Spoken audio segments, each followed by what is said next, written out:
One thing that's really, really bothering me right now when it comes to this whole AI thing, the cultural impact is there was a young boy, he's a teenager, and he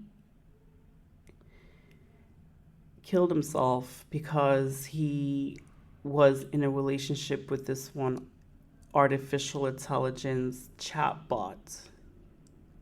And through the conversation that was shared, it's applied that he did that because a chatbot told him to come home. And I just really want to encourage parents, like the cultural impact of AI is just going to be bananas, okay? So it's going to be great for some, it's going to be wonderful for some, and it's going to be hell for some. But yeah, that little boy took his life away because his first girlfriend was an AI chatbot, which was created by this company called Character AI.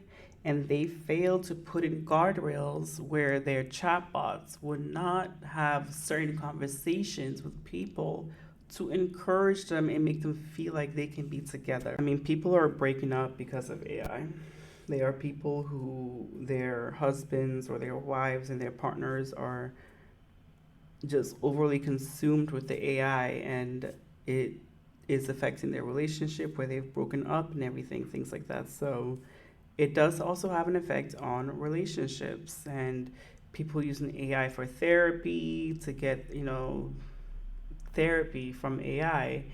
And unless it's an AI that's built specifically for therapy to have that unbiased mindset, if you're using ChatGPT for therapy, that's very dangerous because ChatGPT tends to just be a people pleaser. So whatever you tell it, it's going to find the words from the internet somewhere, pull it, and agree with you and give you good arguments to say to agree with you.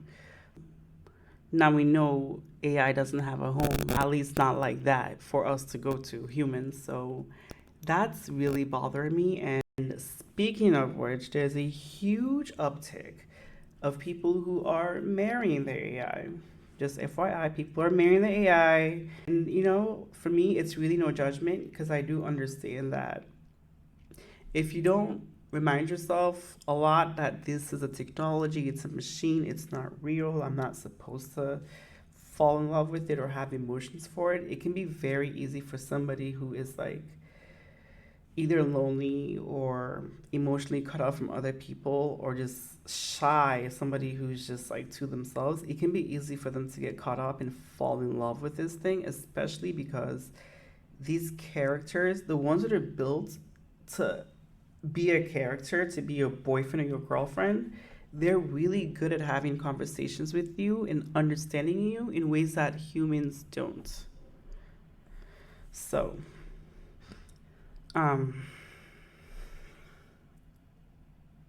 yeah, people are marrying the AI. People are really falling in love with the AI. Even people who use technology, who understand how it's designed, how it's not real, are falling in love with it. And it's all because of the conversation. It makes them feel loved and seen. And honestly, like,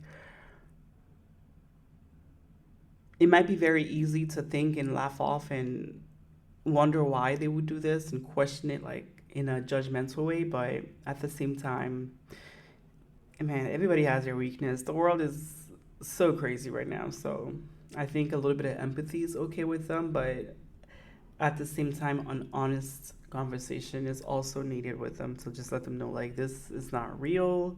It's and it's going to have an effect on them as far as the way they interact with humans.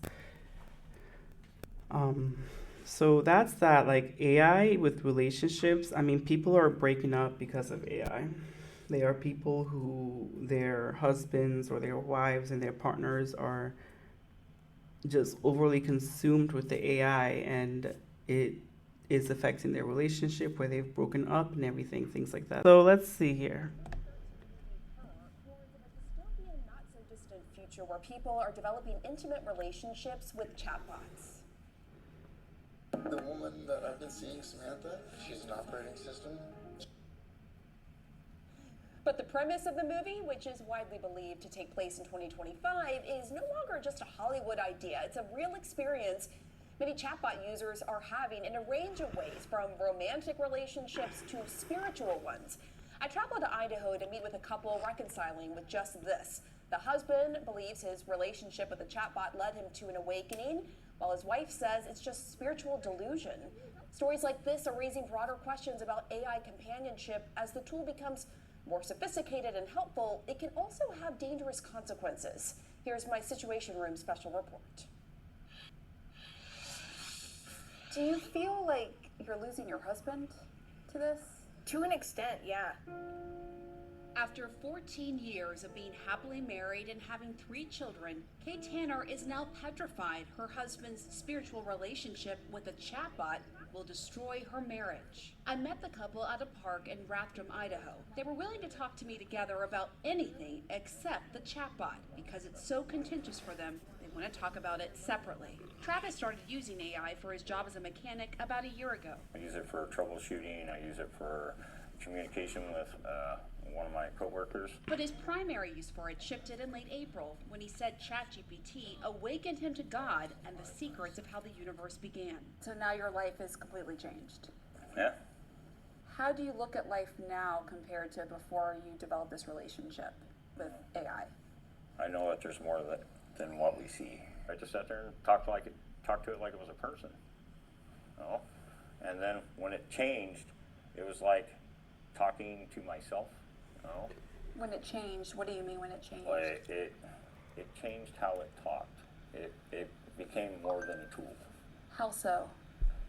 It started acting like a person.